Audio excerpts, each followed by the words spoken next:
You know, one of the lines that has become clear to me in Kendrick Lamar's performance last night is 40 acres and a mule.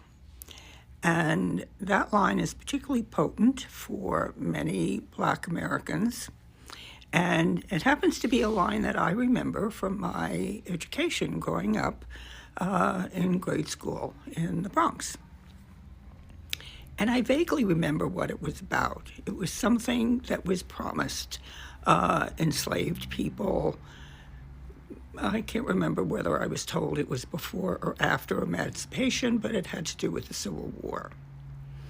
And I've since had my memory refreshed, and it was something that the federal government promised enslaved people that they would get, and it would help them get a head start. But as with many promises given to Native Americans, they didn't come through. And I never really equated 40 acres and a mule because it was not something that really ever touched my life. But in thinking about it this morning, I never really equated it with something else that was very important to American life, which was the Homestead Act. Now, if you don't recall the Homestead Act, for some reason, there's a lot of American history that was that really stayed with me. And the Homestead Act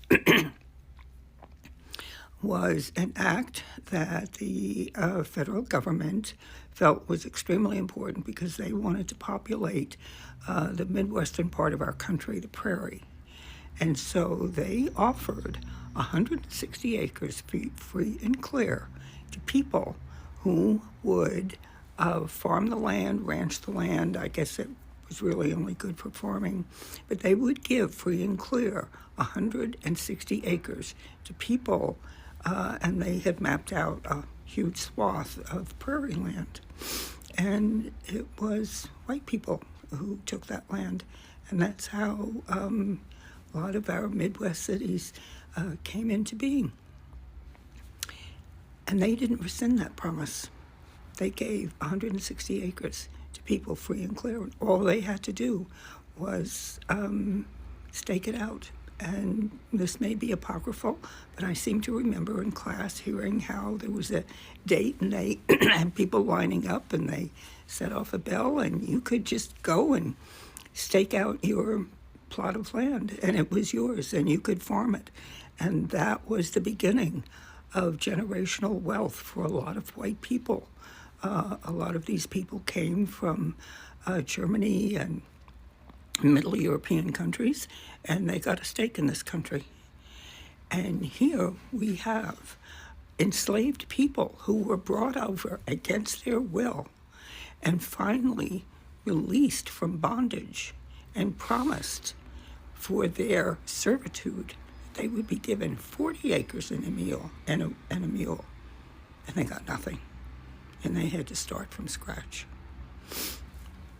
Just a thought. Think about that. Think about how you'd feel if that promise was made to you and then you were just blown off. Okay, that's it. See you next time.